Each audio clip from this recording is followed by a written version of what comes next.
morning and welcome back to Alan's Allotment. In today's video is going to be all about, do we water our plants too much? But what I want to share with you is my observations of things that I've learned in the last couple of years, and it seems to work for me. Now, it stands to reason all plants need water. It's as simple as that. They do need water. But I've learned that perhaps not as much water as you might think, especially in seedling stages. Now, the seasoned gardeners out there will already know this, and this is just something I'm finding out as I'm going along. So what I'm going to do is I'm going to share some clips with you and explain some of the findings and show you some results of not watering too often. Again, this is not an instructional video to stop watering your plants. I'm just sharing some insight on what I've learned during the last couple of years and mistakes that I used to make over watering my plants. Now, and what I want to make is that, of course, you've obviously got to use some common sense, because if your plants are obviously showing signs of stress, where they're wilting, then they do need water. But I'm only finding and basing my experience on the no-dig system. Those beds were created, soil underneath, will be now. It's just, they're established beds. They've been there a couple of years. They've got lots and lots of cow manure and compost built up over the years. However, now I can pretty much leave them to their own devices the majority of time. So it might be just something worth bearing in mind. But do remember, if your plants are wilting and showing signs of stress, then they will want water. So sit back and enjoy, and hopefully you'll find this useful.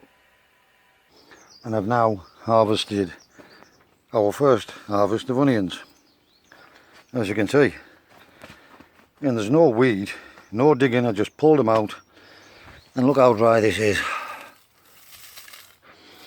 Likewise, before we plant anything else, this will get a drink, but that you can see that I didn't water them, and I think it helps against white rot. As you can see, we've got quite, these are just the Japanese onions that are planted from little tiny bulbs, and that's the best crop of Japanese onions I've ever had, I can tell you. And growing them in there and keeping them dry, or dryish. Yeah, they've had a watering when I first put them in, and they've had one other watering in the whole time since, I think it was November, and they are absolutely solid.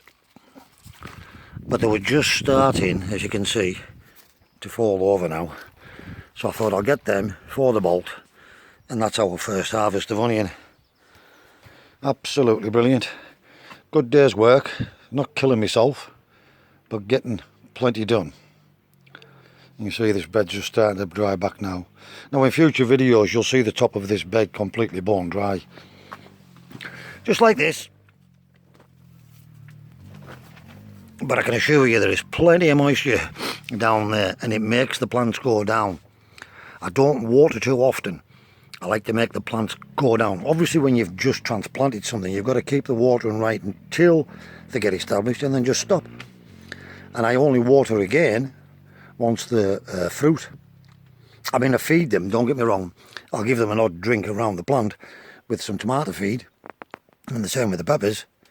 But it's just a little bit round. I don't soak the bed, I just give them a little drink around the tomato plant, and then, but I don't water deeply or anything like that.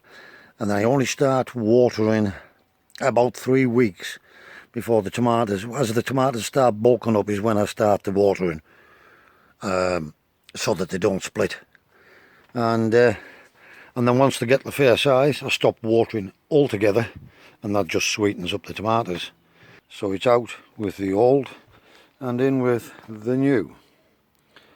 So I've just took a pot of onions and I've started to sow these, or rather transplant these into the polytunnel. I get really good results in the polytunnel because I can control the watering in there, and I can get really good results, and it's using up this free space between the tomatoes and the peppers. So we've got a lot of onions in there. There's probably 40 onions in here already, but I can control the watering, and as you can see I get really good onions. Another classic example of too wet. So we planted these potatoes in February. They're pretty much probably ready for harvest, these ones. However, you'll see how poor the germination was. Now, I've never known a potato not germinate, so I can only assume the other ones rotted in the ground. And these were planted in February when we had lots of rain.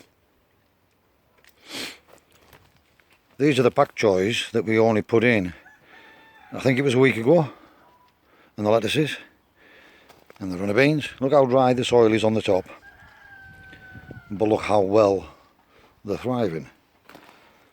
And these potatoes were only put in the end of March, and look at the difference. That's when we were getting a bit less rain. Now these probably do want to drink now, but as you can see the foliage is beautiful and lush, and that's just another example to me of not watering too often. In fact, they haven't been watered. They've only been left to Mother Nature to water since I planted them. I tell a lie, I watered them when I put them in, same as I do with everything, and then I've just left them. I haven't watered them. Brassicas tend to like quite a bit of water, but you can see I've gone overboard with this. These are purple drumhead cabbage, and some have been okay, but I've constantly watered the back, or I've watered that cell when I've been watering the larger plants thinking, oh, it needs as much water, and I've dumped them off and they've gone back. So I only have 4 or 5 of these now, which I'm going to let dry out a bit, and then I'm going to transplant those ones. Just starting to come up. But again, I know peppers don't like it this wet, so I'm going to have to back off on the watering of these, and these will start to thrive. Peppers especially don't like to be too wet, so I need to remember that and be conscious of that when I'm doing my watering. Right, so if you make that mistake, you can potentially save the day. But what I've done is a larger pot. Yes, the seedlings are still very small, but this is the only way I can do what I'm about to attempt. I put in some dryish compost, almost dry, about halfway. And what I'm going to do is take those waterlogged plugs out, drop them in there, and the dry compost will draw the moisture away from the seedling and let the roots breathe basically and give it a fighting chance.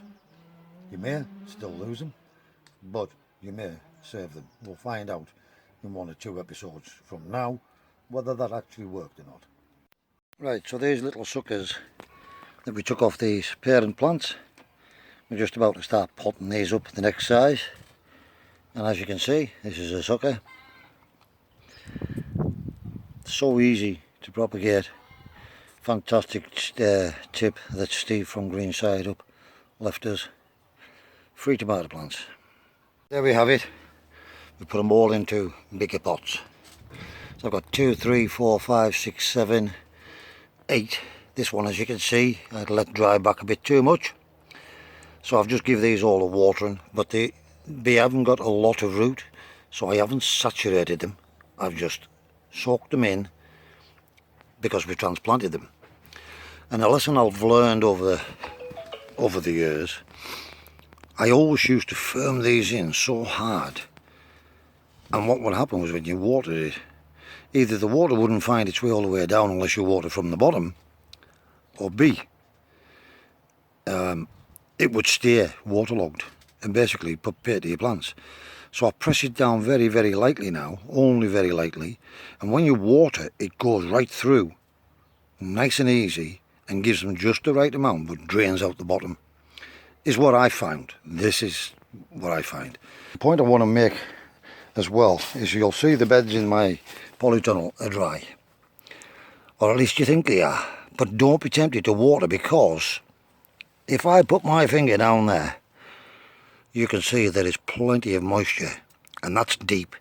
Them roots will go down and they'll find it. To keep on watering this because you think it's dry, you will actually set your plants back. Right, so hopefully by the time you've seen some of those clips, you'll actually find that some of what I say seems to make sense to me, and it may make sense to you. And I suppose this is aimed at novice gardeners, because all the seasoned gardeners will already know this, I'm assuming. But it's just an observation and the way I do things, especially with the onions in the polytunnel. In fact, the tomatoes as well. Once they get put in there and they get a start, they're left to their own devices pretty much. And I only water or feed a little if the temperatures are prolonged for long periods of time. Otherwise, I don't water them. So, I'm not saying that's the correct way. All I'm saying is, it seems to work for me. Hope you found this useful. As always, thanks for all your likes, dislikes, comments, subscriptions, suggestions and donations. It really is appreciated, guys. And wherever you are in the world, please stay safe, be practical, keep yourselves out of harm's way. Thanks again for watching, and we'll see you again in the next video.